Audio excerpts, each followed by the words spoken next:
তোর আর কোনো অপমান আমি সহ্য করব না প্লুটো, এই কথাটা তুই মাথায় রাখিস। তোর লজ্জা করলো না আমাকে এত বড় একটা অপমান করতে? একটুও লজ্জা করলো না? না কি ভেবেছিলে তুই আমি এবারেও মুখ বুজে সহ্য করে নেবো সবকিছু? তোর কোনো অপমান আমি আর মুখ বুজে সহ্য করব না। শোন প্লুটো, তোর সঙ্গে এখন আমার সম্পর্ক একটা আত্মীয়তার মধ্যে পড়ে গেছে। যদি তুই আমার সঙ্গে কথা বলতে চাস তাহলে আমার সম্মান বজায় রেখে কথা বলবি, আর যদি সেটা না করতে পারিস তাহলে তোর আমার সঙ্গে কথা বলার কোনো দরকার নেই প্লুটো। কি রে প্লুটো, তুই এই কথাগুলো ওকে বলেছিস? চুপ করে আছিস কেন? বল, উত্তর দে। আরে ছেড়ে দে না, তুই কি বলেছিস আর ও কি বুঝেছে? ছাড় এসব, চল প্লুটো খাবি চল।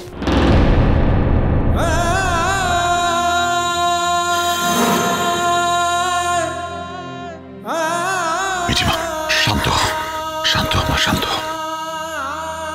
তোর ভেতরে এত হিংসে, এত রাগ যে আজকে সকলের সামনে আমার ছেলেটাকে এইভাবে অপমান করলি তুই?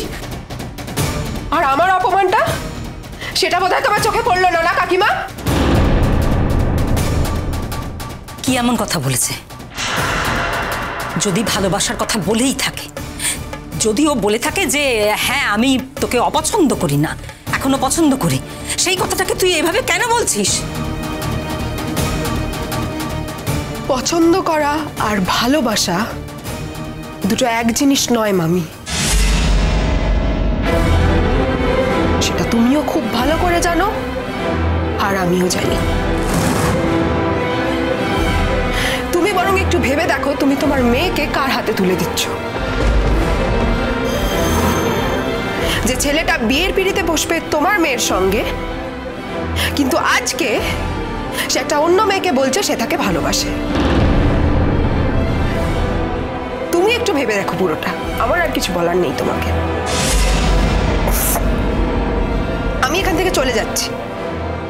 আমি এখানে থাকলে তোমাদের আসরটা নষ্ট হবে, আর আমি তোমাদের অনুষ্ঠান বাড়িটাও নষ্ট করতে চাই না। বিয়েতেও আমি আর আসবো না।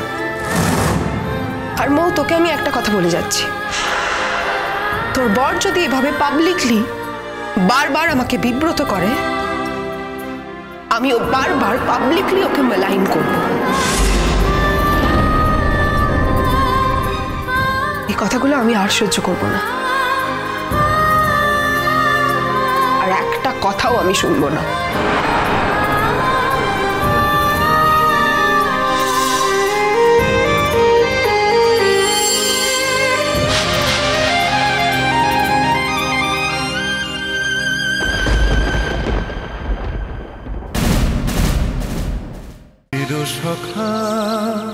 চিরসখা সোম থেকে রবি প্রতিদিন রাত ৯টায় স্টার জলসায় ও জিও হটস্টারে।